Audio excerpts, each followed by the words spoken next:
Halo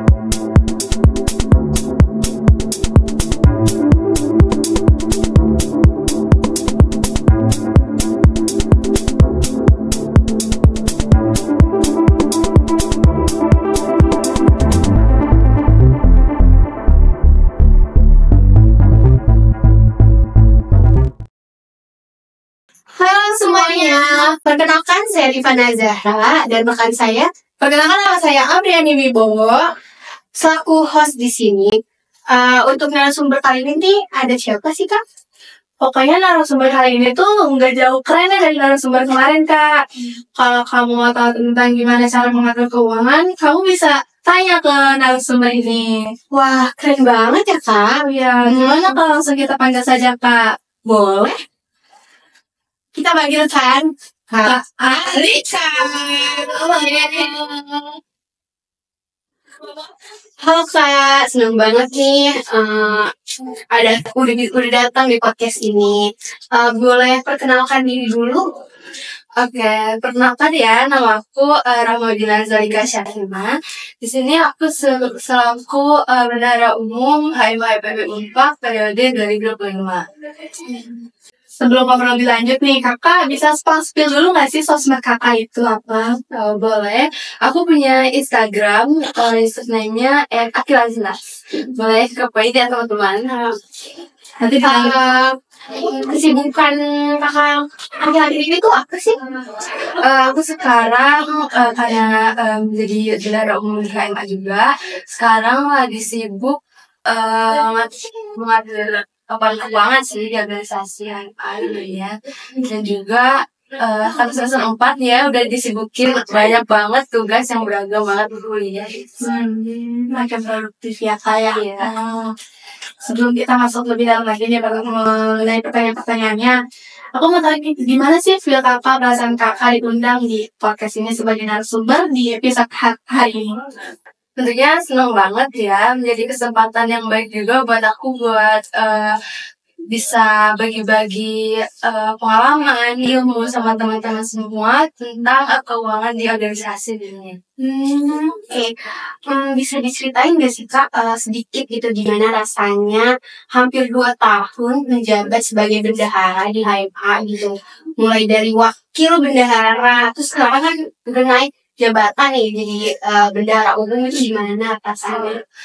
Tentunya setiap naik tingkatan itu punya pressure sendiri ya, kayak deg-degan nih, takut gimana-gimana, cuman pada akhirnya di HMA itu emang sarana emang untuk belajar gitu.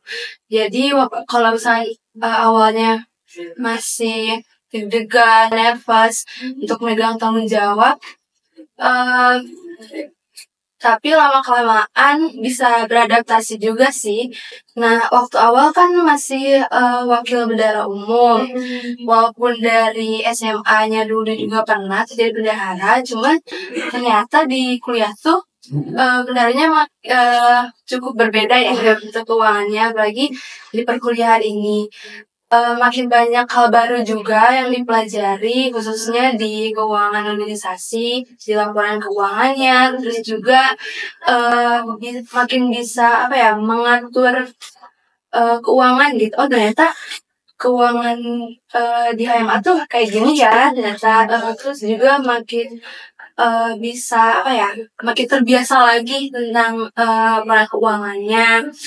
Dan juga sekarang menjabat jadi bendahara umum tentunya jadi makin makin terbiasa lagi, dan juga pengalaman barunya makin banyak gitu. Terus juga relasi juga di HMA juga ketemu teman-teman yang baik gitu. Terus juga nggak cuma di HMA-nya sih, di kelembagaan lain juga ada yang emang sama menjabat bendahara umum juga bisa sharing-sharing, jadi kenal juga gitu. Itu sih pengalamannya. Soalnya senang gitu ya. Mengasah skill juga ya gitu. Oke. Biasanya aku mau nanya nih Kak, menurut Kakak apa aja sih peran dan tanggung jawab bendahara umum di organisasi HMA ini? uh, peran dan tanggung jawabnya kurang lebih emang kalau bendahara itu gak jauh-jauh dari keuangan ya. Mengatur kegiatan yang emang bersangkutan dengan keuangan dan juga bertanggung jawab atas laporan keuangannya itu. Soalnya kalau di hari ini juga keuangan itu dilaporkan juga ke ketua umum, jadi bendahara juga bertanggung jawab atas itu. Oke. Terus kan jadwalnya tuh bakal padat ya gitu. Terus cara ngebagi waktu antara kuliah, organisasi sama kehidupan pribadi kakak tuh kayak gimana? Itu permasalahan yang sering banget dijalani. Bentrok ya sama jam kuliah gitu ya. Cara mengaturnya sih setiap orang punya caranya sendiri-sendiri ya.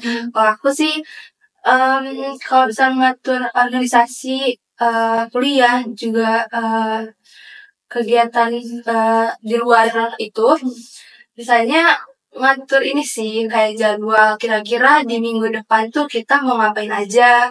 Terus juga kalau tugas-tugas nih skala prioritasnya ya emang deadline-nya lebih cepat tuh bisa dikerjain dulu gitu. Kalau misalkan emang agak jauh bisa di spend dulu buat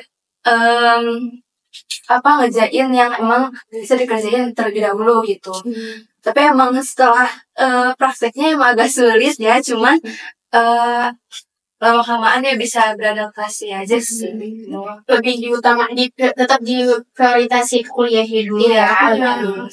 Terus itu biasanya kakak itu cara ngatur jadwalnya biasanya kan ada orang yang nulis di notes atau di HP atau dicatat. Kalau kakak sendiri itu gimana sih? Atau emang di otak kakak sendiri atau dicatat gitu?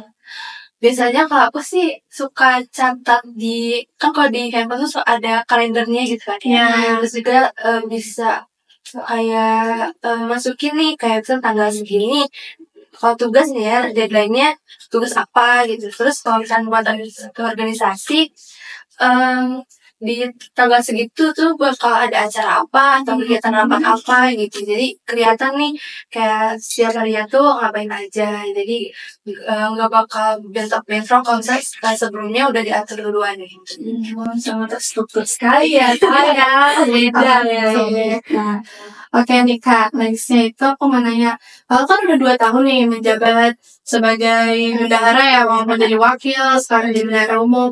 Aku mau tahu apa sih tantangan terbesar kakak, hal tersulit kakak selama jadi bendahara umum itu?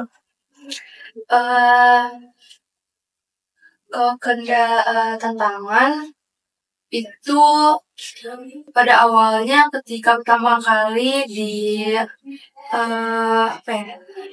dikasih tahu bahwa aku tuh menjabat sebagai wakil bendahara umum.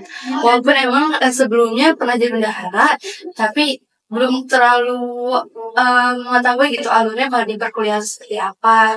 Dan juga tantangan lainnya adalah yang tadi itu ngatur jadwal.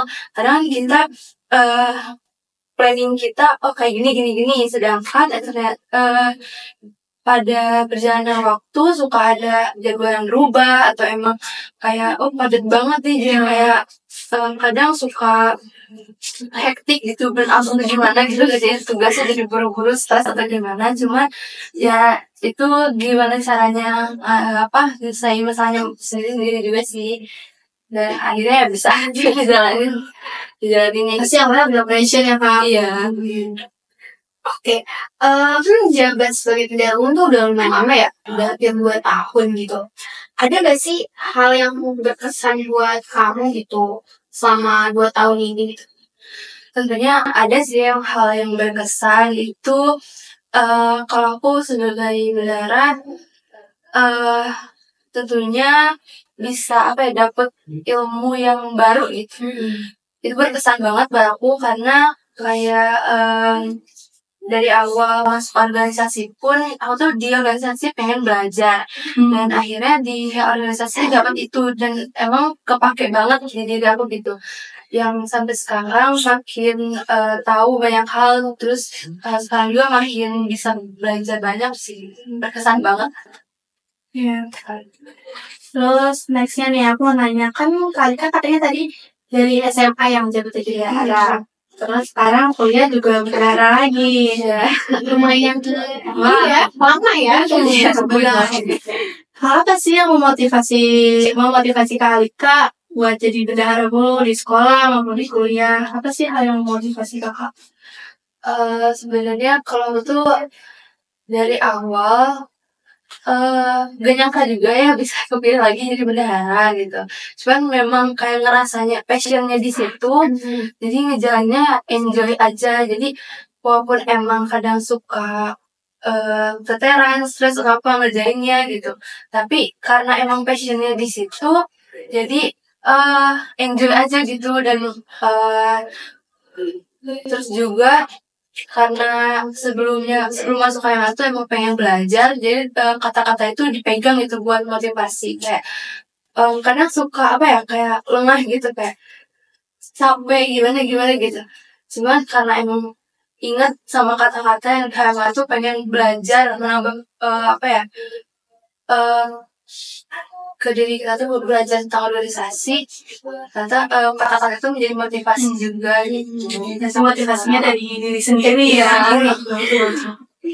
Terus apa sih hal yang paling berpengaruh di kehidupan kamu nih ya selama menjadi bendahara di HMA ini gitu loh?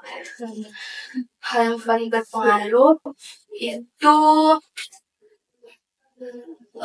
selama masuk di HMA makin bisa mengatur waktu. Yang awalnya nih kayak ngatur jadwal tuh agak gimana ya, masih berantakan sih, susah ya gitu. Waktu masuk HMA tuh makin teratur, makin bisa atur timeline kegiatannya gitu. Karena emang pengaruh teman-teman juga ya di organisasi, jadi ini juga sih makin bisa berbaur juga. Yang awalnya kayak apa ya, agak pemalu mungkin ya, Introvert ya. kayak gitu. Karena masuk HMA ketemu teman-teman yang gak introvert, lebih kayak ceria, jadi ke bawah aja. Jadi saya aku juga bisa kayak gitu, Dari zona nyaman kamu gitu ya. Nah, oke Kak, next nih. Aku kan juga seorang bendahara ya. Jadi aku juga mau tahu nih, ada nggak sih keahlian khusus untuk menjadi seorang bendahara? Misalnya aku mau lanjut kayak kakak nih, jadi bendahara. Mau melanjutkan? Aku mau tahu nih, apa nih keahlian khususnya? Apa? Setiap orang memang punya kesempatan untuk jadi bendahara, tapi berdasarkan pengalaman sebagai bendahara, bendahara tuh harus punya skill tanggung jawab yang tinggi banget nih. Karena jadi bendahara tuh gak bakal jauh dari yang namanya keuangan. Biasanya kan pegang uang yang nominalnya cukup besar ya, gitu. Harus punya tanggung jawab yang besar banget nih buat pegang tanggung jawab sebagai bendahara gitu. Terus juga sebagai bendahara itu harus teliti, karena kan kita biasanya bendahara tuh meriksa atau menyajikan laporan keuangan itu, kalau nggak teliti itu nggak teliti sedikit itu angkanya suka berubah gitu. Jadi soal keuangan ya harus benar-benar teliti gitu. Apalagi kita kan kalau aku khususnya produksi akuntansi gitu ya.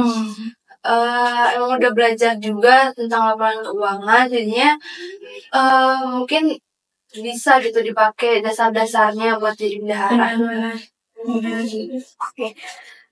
Selama menjabat sebagai bendahara umum, pasti kan ada fase-fase down, fase stres gitu kan ya, pasti ada ya. Terus gimana sih cara kamu mengelola stres dan tekanan itu tuh yang datang sama kamu dari tanggung jawab sebagai bendahara umum di HMA ini?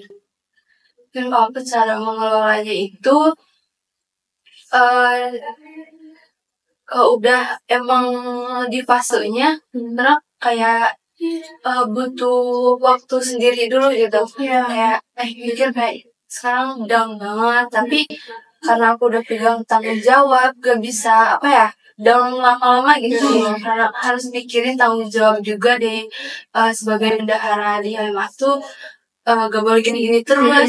Juga dari awal kan emang udah pegang apa ya, kata-kata motivasi ya, dipegang sama satu periode lebih gitu, buat apa ya, jadi pegangan gitu di fase-fase down itu. Gak boleh down terus nih, harus kayak harus lanjut, gak boleh sedih-sedih terus gitu. Kayak gitu sih.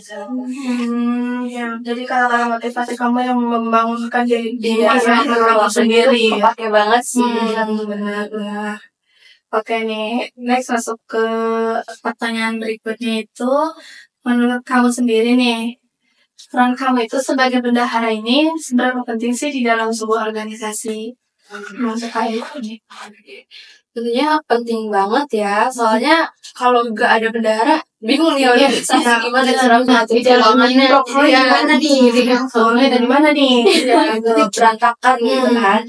Nah, itu penting banget soalnya di organisasi tugas bendahara itu juga mengatur keuangan yang kegiatan yang bersangkutan dengan keuangan gitu. Terus juga kalau bendahara sendiri di HMA itu ini memeriksa laporan keuangan agar sesuai dengan ketentuannya gitu. Jadi rapi gitu laporan keuangannya. Jadi kalau misalnya nggak ada tuh pasti repot banget gitu. Berapa menurut kamu ratingnya?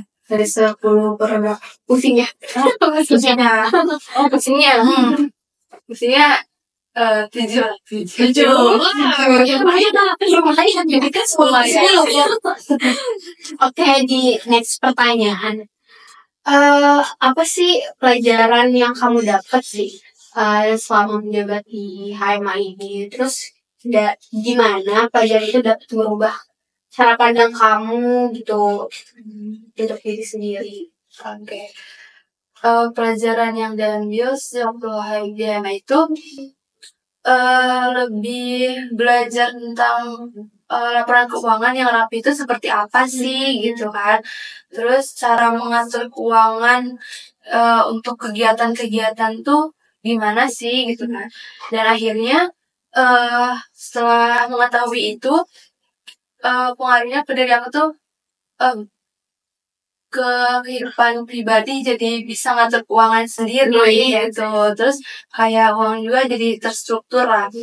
Terus kayak kadang suka iseng-iseng kayak bikin laporan keuangan sendiri buat diri pribadi gitu. Karena ya udah kebawa dari tugas bendahara, jadi kayak iseng-iseng gitu. Terus juga lebih nggak takut-takut kalau pegang uang besar. Karena waktu awal-awal tuh kayak ngeri banget kan. Pegang uang besar Kita gitu ya. Cuman karena udah terbiasa dan juga tanggung jawabnya makin besar juga, jadi ya bisa beradaptasi sih gitu. Nih ngomong-ngomong tadi masalah kamu menyangkut kamu jadi ke pribadi kamu, kalau kamu terstruktur ya. Jadi aku mau nanya nih, gimana sih tips buat kita-kita nih anak kosan nih?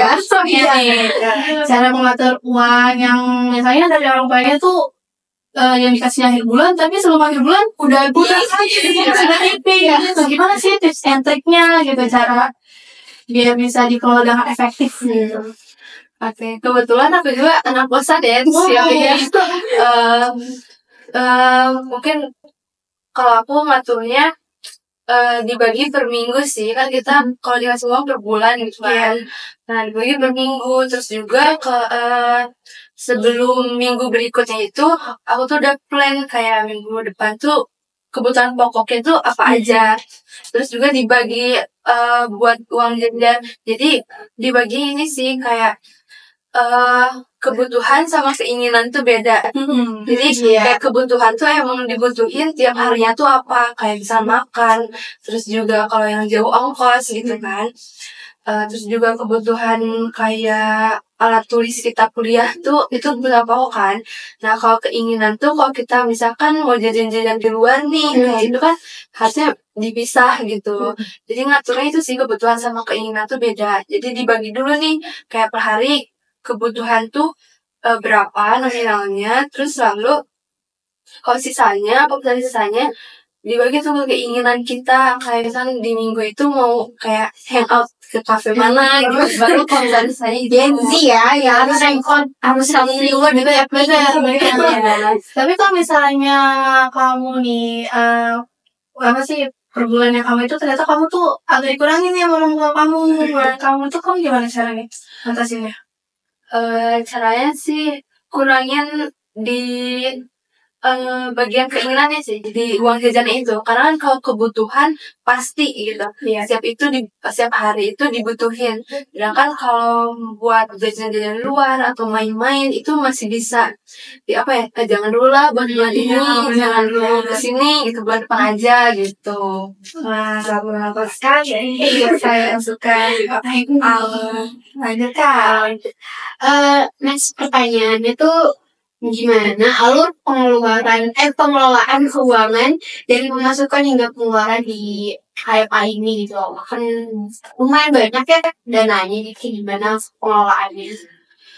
Kalau di HMA sendiri itu ada anggaran proposal. Jadi sebelum kegiatan itu kita buat dulu anggaran proposal yang emang di kegiatan itu mau apa aja sih yang mau dibeli gitu.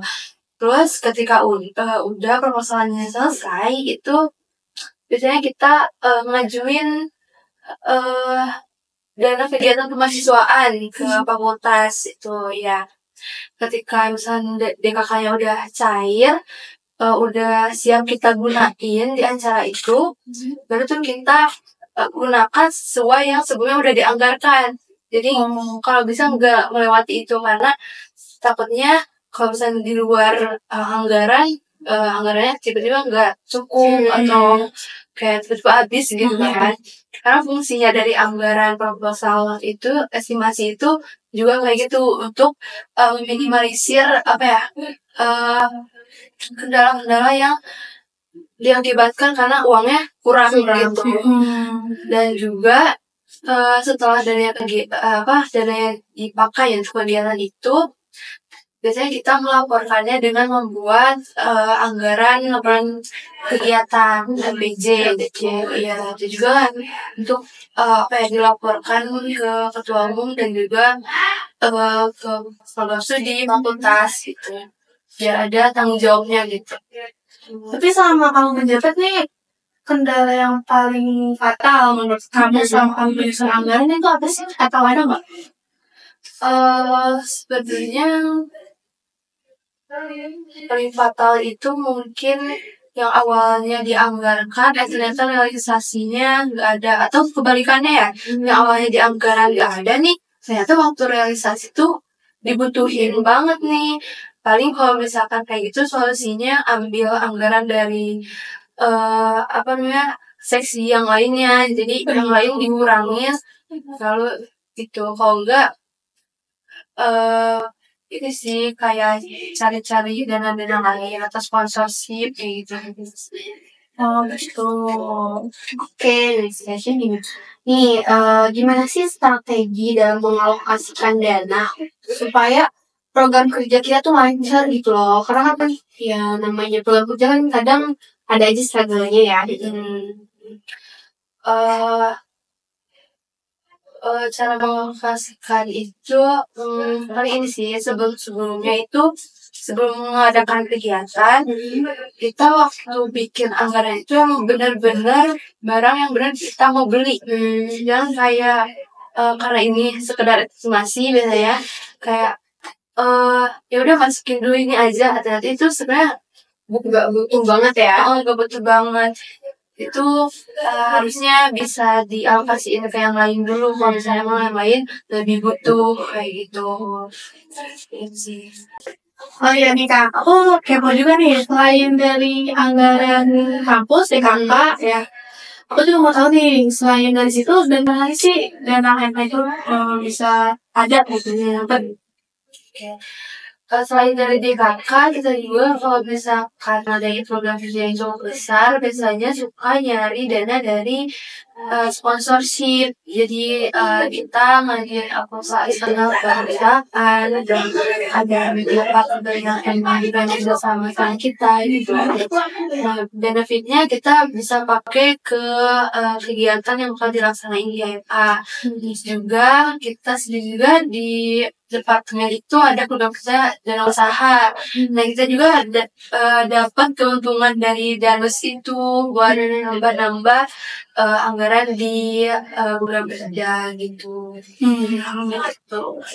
Kan tadi katanya dananya tuh dari sponsor juga ya. Terus gimana nih cara kita biar bisa dapet sponsor eksternal itu? Oke, cara menarik minat perusahaannya kan Iya. sponsor kita.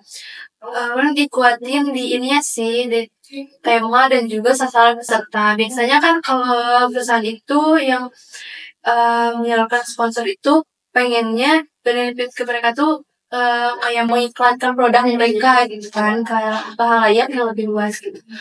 Nah, paling kita mainnya di sasaran pesertanya sih, semakin luas biasanya perusahaan itu semakin tertarik. Dan juga memang di HMA juga udah berapa yang punya channel buat sponsor.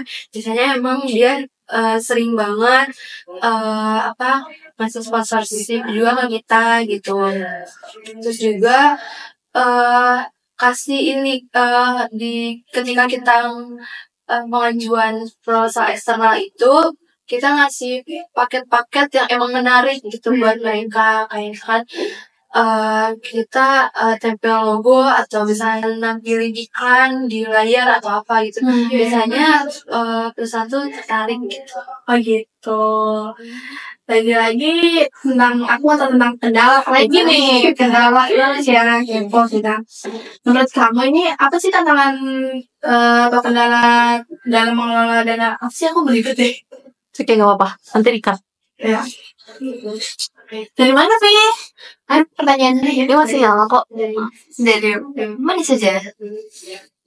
Ya, menurut kamu ini apa sih tantangan dalam mengelola dana kayak apa dari pihak eksternal kayak sponsor itu ada kendalanya atau tidak?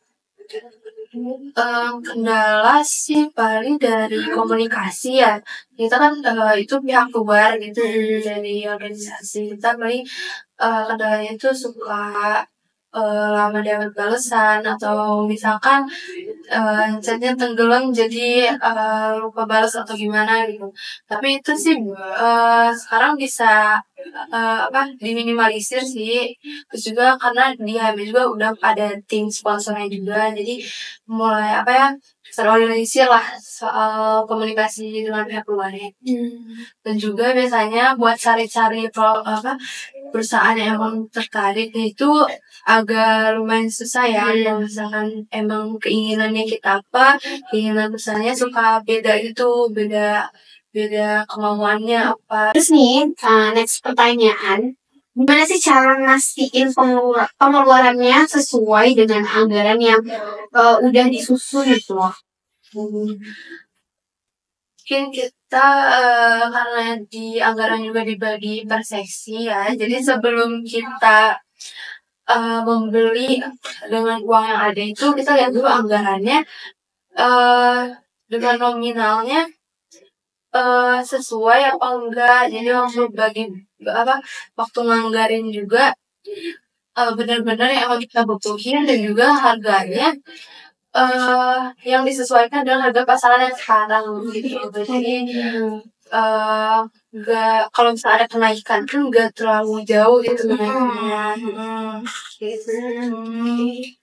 Kalau menghindari pemborosan dari penggunaan dana HMA sendiri sama atau nggak itu saya? Mungkin kurang lebih sama ya. Buat misalnya pemborosan itu karena emang dari awal udah dianggarin, jadi kalau bisa sesuai dengan anggaran, jadi nggak boleh lewat dari yang anggaran itu.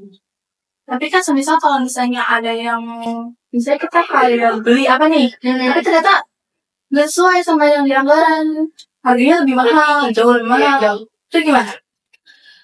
Mungkin biasanya kalau kita anggarin itu pakai harga yang kisarannya agak lebih mahal. Jadi ketika kita beli juga gak bakal beda jauh gitu mahalnya. Jadi gak terlalu jauh banget harganya, emang lewat dari yang kita anggarkan gitu. Oh gitu. Oke. Terus menurut kamu nih, seberapa penting sih laporan keuangan buat organisasi kemahasiswaan itu? Tentunya penting banget ya laporan keuangan itu karena kan kita juga ketika menggunakan dana atau anggaran dari kampus itu perlu juga laporan yang bisa dipertanggungjawabkan. Jadi ketika kita nganggarin juga, oh ini ada laporannya loh kita nganggarin atau gunain dana tuh buat apa aja, terus juga dana yang tersisa tuh berapa, jadi ada laporannya. Oke. Terus nih Kak, aku mau tanya, nanti bagi terus kamu kayak wakil kamu yang bakal jadi kamu udah gitu ya. Banyak menurut sih kayaknya ya. Betul. Tips jadi bendahara yang sukses dalam mengelola keuangan di sebuah organisasi itu gimana sih? Tipsnya sih, aku juga tuh masih belajar ya jadi bendahara, tapi buat tipsnya paling kayak enjoy sama apa yang dikerjain gitu. Jadi kalau misalnya kita enjoy sama apa yang kita kerjain, kayak sesusah apapun, sesulit apapun kita dapat tugas tuh, kita tetap bisa ngerjainnya gitu, ngelewatinnya juga kita pada akhirnya bisa kerjain dengan baik gitu. Terus juga buat penerus sebagai bendahara umum paling ini sih kayak pahami lagi tugas sendiri bendahara umum itu seperti apa. Jadi jangan minder atau misalkan kayak ke pressure nih, takut banget jadi bendahara umum tuh gini itu katanya kayak susah. Ternyata kalau bisa dijalanin bisa kok gitu. Tuh dengerin ya sebagai penerusnya ya, dengerin. Oke, next ya. Apa sih harapan kamu untuk HMA ke depan ini? Dikit lagi kan mulai kesel ya. Kedepannya tuh mau kayak gimana di segi pengelolaan keuangannya? Harapannya sih buat setiap program kegiatan semoga bisa nganggarnya lebih baik lagi, terus juga dalam menyajikan laporan keuangannya bisa lebih rapi lagi. Harapannya itu sih paling buat kalau laporan keuangan ya. Terus juga kalau keseluruhan sih buat HMA semoga makin sukses ya, juga program kerjanya makin lancar dilaksanakan. Next, ada nggak sih pesan-kesan khusus buat pendengar podcast ini atau kita sebagai anak organisasi dari Kak Alika? Untuk teman-teman organisasi dulu ya kali, tetap semangat menjalin organisasi, khususnya di HMA. Enjoy sama apa yang kalian jalanin, walaupun kalian mungkin bakal ada di fase down, kalian pikirin lagi HMA itu kalian awalnya mau apa sih. Jadi jangan sampai downnya berkelanjutan. Terus juga tingkatin lagi di diri kalian motivasi masing-masing, karena kalian masuk HMA ini juga karena kalian emang bisa gitu ngejalanin program HMA. Terus juga buat pendengar podcast nih tentunya stay tune terus ya teman-teman, karena kedepannya bakalan ada narasumber yang keren-keren dan juga topik yang lebih menarik. Stay tune terus. Siapa ya? Baik, kita mau mengucapkan terima kasih banyak nih ya Kak udah menyempatkan waktunya di tengah kesibukannya ya untuk menjadi bendahara ya. Terima kasih juga ya buat host yang udah ngasih pertanyaan yang bagus-bagus banget. Akhirnya bikin aku jadi makin bersemangat lagi menjadi bendahara ya. Oke. Sudah sampai ujung lagi ya, rasa ya gitu. Gimana kalau kita tutup aja nih Kak? Oke. Sekian dari podcast kami, nantikan episode selanjutnya. Bye-bye!